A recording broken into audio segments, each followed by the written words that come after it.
all models are wrong and some are useful. Tracking is not like a math formula because there's too many variables that we have to put into context.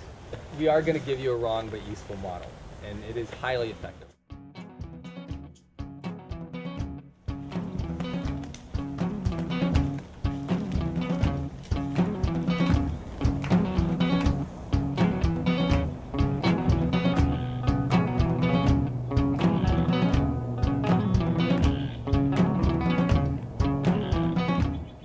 Moving along, this is how deer walk. They put their back foot right into their front foot, right? They're often moving along in what's called a baseline gait. And a baseline gait is a wrong but useful model too. So meaning that the animal's body is structured to move in a very specific way to conserve as much energy as possible.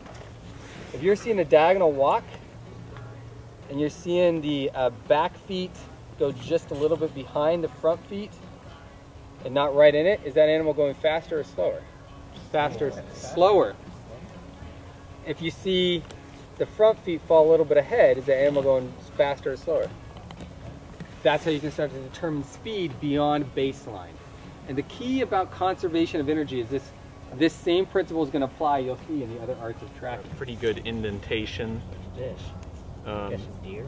But it's easy to confuse a deer track that's maybe been there for, say, weeks, and it pressed the ground down, and over the weeks the ground has kind of shifted and the grass has grown up a bit and kind of come back up, but it's still left a little indentation there. It'd be easy to mistake that for something that's, say, the light print of a raccoon or a fox that has made that indentation only, you know, last night. What does an animal need to live? Food, water, what else? Shelter, yeah. Food, water, shelter. And shelter can be thought of as many other things too, like cover, for example. So the more you start to understand why the animal is here, the more you realize that tracking is not sign.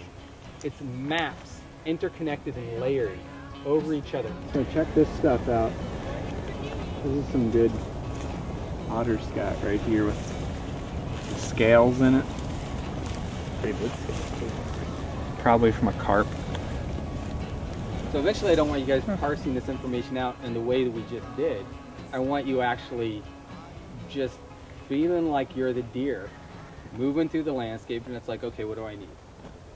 And that doesn't mean that you're going to become the deer and all that other fun stuff, you know, like if you want to, go there, that's cool. But it does mean that you're able to really process things in a similar way as a wild animal will. And that's why survival skills become so useful for the study of tracking, because if you have the experience of reaching that baseline, of needing to conserve all your energy to survive, it's going to be far easier for you to apply that same cause and effect process to a wild animal. Right on that sharpened tip there is where you put some bait. And you can see the tip, I want it kind of back in here. I don't want it way out here where it has a, you know, a risk that if the animal's going in to get that bait that they're not getting quite far in here. I want them to get way down in here.